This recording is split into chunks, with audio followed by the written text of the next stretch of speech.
네, 안녕하세요. 댕경자입니다. 유튜브 콘텐츠가 지금 조금 밀려 있습니다. 예, 블로그에 포스팅 했던 것들도 유튜브로 다시 올려야 되는데, 이 시간이 조금 만만치가 않네요. 예, 저는 개인 투자자로 투자가 1순위고, 그걸 주력으로 하고 있기 때문에 여기에 집중할 때는 뭐 블로그든 유튜브든 조금 어, 컨텐츠가 약간 밀리는 경향이 있습니다. 올려야 되는 컨텐츠를 제가 이렇게 목록을 짜놔도 그래서 그런 점은 조금 양해 부탁드리고요. 최근에 지수가 신고가를 달성했습니다. 예. 그래서 이 지수라는 게 장기적으로 봤을 때는 우상향합니다. 그게 자본주의의 역사이고 또 우리나라 뭐 경제 자체가 막 그런 뭐 하바리 경제가 아니기 때문에 물론 뭐 연평균 2% 경제 성장률을 보이고 있기 때문에 2% 경제 성장률을 저성장이라고 하죠. 그래도 어쨌든 0%가 아니라 매년 1%나 2%라도 성장을 하기 때문에 지수가 그 밸류에이션에 맞춰서 상승하는 흐름을 보인다고 보시면 되겠습니다. 아무튼 지수가 신고가를 기록하고 있는데 여러분들의 투자 성적표는 어떤가요? 생각보다 만만치 않죠. 네, 생각보다 만만치 않을 겁니다. 그래서 뭐 최근에 특히 코로나19 이후에 이제 특히 뭐 젊은 세대들 같은 경우에는 이제 자산을 이제 쌓아 나가야 되는 시기잖아요. 이 자산을 쌓아 나갈 때는 이 이자율이 높아야 됩니다. 근데 이 예적금 이자율이 지금 1%도 안 되고 있죠. 이러다 보니 자산을 쌓을 수 있는 시간이 더 오래 걸리게 되는 것이죠. 그리고 이제 내 집 마련이나 부동산을 사기에도 가격이 만만치 않아졌죠. 그래서 뭐, 이거는 너무 시간이 오래 걸릴 것 같다는 이제 판단이 들면, 이제 뭐 아니면 도 방식의 투자를 할 수도 있고요. 뭐, 인생은 한 방이다 하는 식의 투자를 할 수도 있고요. 아니면, 은행 예적금보다는 조금 더 높은 수익률을 추구하고자, 높은 이자율을 추구하고자 주식 시장에 뛰어든 사람들도 계시겠죠. 그래서 뭐 그동안 뭐 주식에 대해서 아예 생각을 안 하고 있다가 예적금 이자가 1%가 안 되기 때문에 뭐, 뭐 주식 말고 이제 방법이 없지 않습니까?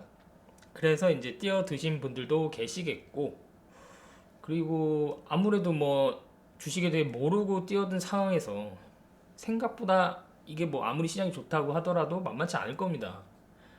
공부해야 되는 것들도 많고 발품도 많이 팔아야 되고 그러다 보니까 그런 것을 해본 적도 없고 하는 방법도 모르고 그러다 보니까 우리나라 이제 대기업 소위 우량주라고 하죠. 제가 생각하는 우량주의 개념은 조금 다르지만 그래서 그런 기업들 뭐 시총 1등 뭐 삼성전자 뭐 SK하이닉스 그리고 또 아무튼 시총 상위권에 있는 종목들을 이게 설마 망하겠느냐 하는 방식으로 이제 투자를 많이 하시겠죠.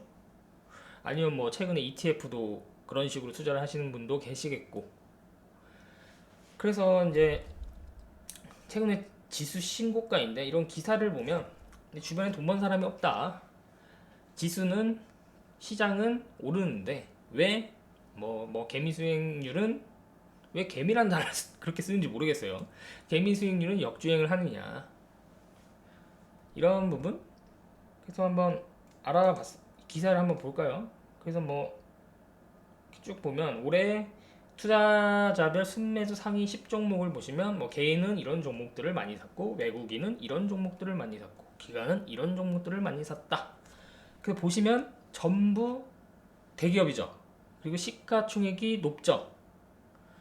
자 여기서 그냥 저 개인적인 주관적인 제 생각을 말씀드리면 왜 저런 종목들을 사지? 라는 생각이 가장 먼저 듭니다. 뭐 개인, 외국인, 기관 다 포함을 해서요. 여기 지금 언급되어 있는 종목들 중에서 제가 보유한 종목은 한 개도 없습니다. 그리고 저 외국인이나 기관 투자자의 이런 매매 스타일은 저는 이해를 합니다. 왜냐하면 걔네들은 자본이 굉장히 크잖아요. 근데 그리고 이제 펀드 자금이죠. 이 펀드 자금이 들어왔는데 그렇다고 이 어마어마한 자금을 시가총액이 극도로 낮은 종목에만 투자할 수도 없는 노릇이고, 그렇다고 뭐라 그럴까요? 이 돈을 그냥 놀리지도 못하는 상황이잖아요. 무조건 투자를 해야 됩니다. 무조건. 개인 투자는 투자를 안 해도 되는 거죠. 그냥 현금을 계속 쌓아놔도 되는 겁니다. 근데 외국인이나 기관은 그럴 수가 없는 상황이죠. 돈이 들어오면 무조건 투자를 해야 돼요. 그러다 보니까 이런 환경에서 사기도 쉽고 팔기도 쉬운 대형주를 가장 선호할 수밖에 없는 상황이죠. 근데 개인 투자자들은 굳이 대형주를 선호할 이유가 없는 상황임에도 불구하고 분석력이 떨어지기 때문에 대형주를 또 사게 되는 그러한 흐름이 전개가 되고 있는 것 같습니다. 근데 이 전 종목을 다 분석을 하다 보면 실적 성장률이 우수한 기업들은 대부분 소형주에 포진이 되어 있습니다. 왜냐면 아무래도 나이가 어린 애들이 키도 잘 성장을 하지, 어른이 이미 다 된 사람이 성장을 하겠습니까? 그것도 그렇고, 이 저평가 고평가 여부를 판단하면 대형주는 거의, 뭐 다 그렇지는 않겠지만 거의 적정 주가로 주가가 움직입니다. 왜냐하면 외국인이나 기관이 항상 째려보고 있잖아요. 얘네들이 무조건 이쪽을 사야 되기 때문에. 그래서 개인 투자자들한테는 이 대형주나 시가총액이 큰 기업들의 주식을 굉장히 밸류에이션이 매력적인 순간에 사기가 굉장히 어렵습니다. 그래서 이제 개인 투자들의 진짜 무기는 이 소형주에서 나오는데, 무기가 있다고 해도 그 무기를 쓸 수가 없으면 아무 소용이 없겠죠. 근데 대부분 쓸 줄 모릅니다. 그러다 보니까 외국인과 기관이 쓰는 무기를 사용하게 되는 것이죠. 그러다 보면 서로 또 치고받고 싸우게 되는 것이고. 그래서 물론 제 의견에 동의하지 않는 분들도 계시겠지만, 조금 개인 투자자들의 이런 매수세가 대형주에 몰리는 것은 조금 아쉽지 않나. 물론 이 아까 전에도 언급드렸지만 이 예적금 자금이 들어오는 경향이 있기 때문에 이 사람들은 사실은 주식 투자를 본격적으로 제대로 하고자 하는 마음은 별로 없을 거예요. 그냥 은행 예적금보다 조금 더 좋았으면 좋겠다. 그래서 약간 채권형 주식을 선호를 많이 하십니다. 삼성전자 같은 경우에도 제가 볼 때는 채권형 주식에 가깝죠. 가장 좋은 채권형 주식은 LG생활건강 같은 기업들이 채권형 주식에 가깝다고 볼 수 있겠죠. 근데 이런 현대차나 이런 것들은 이제 약간 경기를 타는 조선, 철강, 화학 이런 종목들도 경기를 타기 때문에 단순히 대기업이라고 덥석 매수를 했다가는 오래 고생할 수 있기 때문에 그런 부분은 잘 판단을 하시는 게 좋겠죠.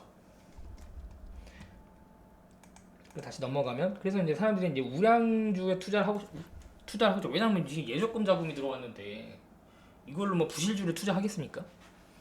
이 예적금 자금으로 투자를 하시는 분들은 우량주에 투자를 장기적으로 하고 싶어 하십니다. 그럼 이 우량주의 개념이 그분들이 생각할 때 우량주는 대형주라는 인식이 아마 클 거예요.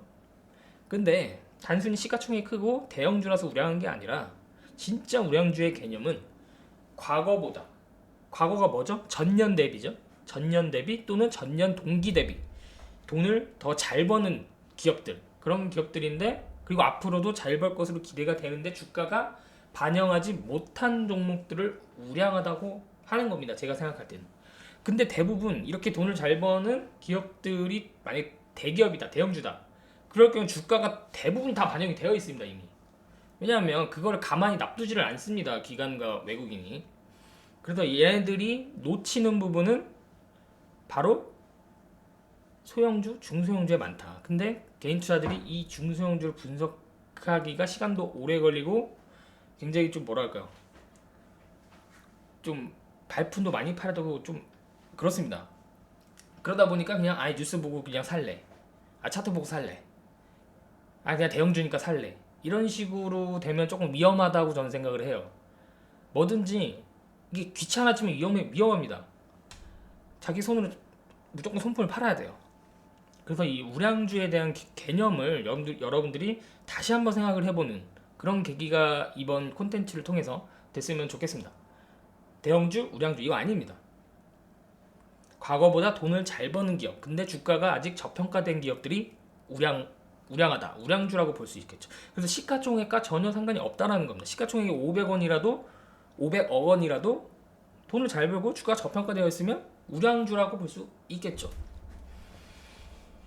그래서 그런 부분. 그래서 이제 만약에 이제 여기서 이제 주가가 올라가서 밸류에이션을 반영을 한다. 그러면 이제 더 이상 우량주가 되진 않겠죠. 이 개념을 머릿속에 받고 앙드레 코스톨라니의 투자 조언 한번 들어보죠.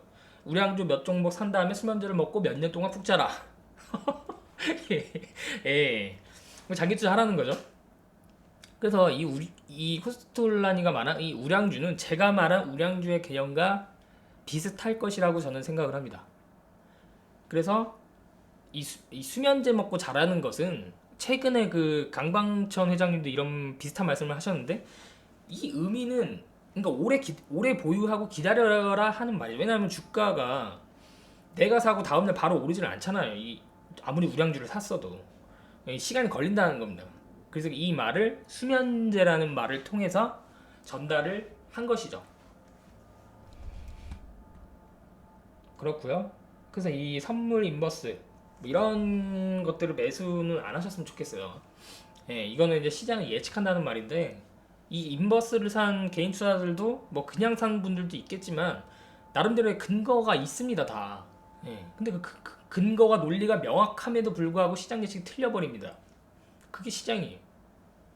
그래서 시장 예측은 정말 어려운 것이다. 괜히 시장을 예측하지 말자. 시장을 예측하지 말고 기업을 보자.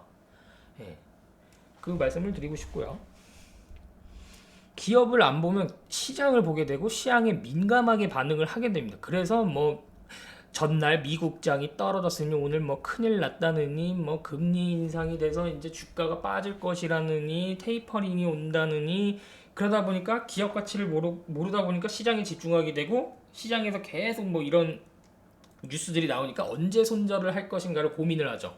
이런 식으로 투자를 해서는 장기적으로 성공하기 어렵습니다. 그래서 그런 부분을 좀 감안을 해주시면 좋지 않을까. 그 지수는 그 가중평균이나 좀 시가총액 큰 종목들의 평균치를 적용을 한 거거든요. 근데 여러분들이 학창시절에 보시면 반평균이 있잖아요. 근데 그 반평균을 끌어올리는 학생들이 있잖아요. 그 학생들로만 포트폴리오를 구성을 하면 됩니다. 그 학생들이 뭡니까? 성적이 잘 나오는 학생들이잖아요. 기업의 성적은 뭡니까? 실적이잖아요. 그래서 그 실적을 잘 나오는 애들 중에 주가가 아직 안 오른 것들을 구성을 하면 그게 이제 최고의 종목들이 되는 것이죠. 그래서 이게 증권사들도 다 전망이 틀립니다. 이 증권사들도 거기에는 이 시장을 예측하는 최고의 인력들이 있습니다. 그럼에도 틀려요. 그럼 이건 말 다 한 겁니다. 그들이 수십 명의 최고의 인재들을 데려다 놓고 해도 시장 전망이 틀리는데 어떻게 개인 투자자들이 PC 앞에서 뉴스 보고 어떻게 시장을 전망합니까? 불가능하다는 거죠. 그래서 만약에 여러분들이 올해 시장 괜찮았잖아요. 예, 근데 올해 시장이 괜찮은데도 불구하고 나는 뭔가 손실이 계속 누적되고 있다. 이런 분들은 그분들이 쓰는 투자법에 뭔가 심각한 결함이 있을 수도 있습니다. 결함이 있는 투자법이라면 그 투자법을 내가 아무리 열심히 노력하고 쓴다고 하더라도 오히려 상황이 더 악화될 수 있어요.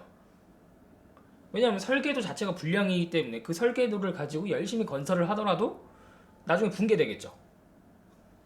그래서 그럴 때는 오히려 좀 투자라는 걸 조금 쉬고 다시 투자의 대가들의 책을 읽어보고 워렌 버핏 관련된 책을 읽어보고 피터 린치 관련된 책을 읽어보고 앙드레 코스톨라니의 책을 읽어보고 필립 피셔의 책을 읽어보고 이런 식으로 계속 책을 읽으면서 내가 어떤 점들을 좀 보완을 해야 되는지 어떤 점들의 실수가 있었는지 이런 것들을 조금 더 생각을 하면서 투자를 하면 좋겠습니다. 투자는 언제든 다시 하면 됩니다. 지금 아니면 기회가 없다? 아닙니다. 내년에도 기회가 있을 것이고요. 내후년에도 기회가 있을 것이고 그 다음에도 기회가 있습니다. 지수가 4,000포인트가 되더라도 기회는 있습니다. 근데 내가 바뀌지 않으면 지금 투자하나 내년에 투자하나 내후년에 다시 투자하나 그대로일 것이라는 것이죠. 그래서 그런 부분을 다시 한번 생각을 해봤으면 좋겠습니다. 감사합니다.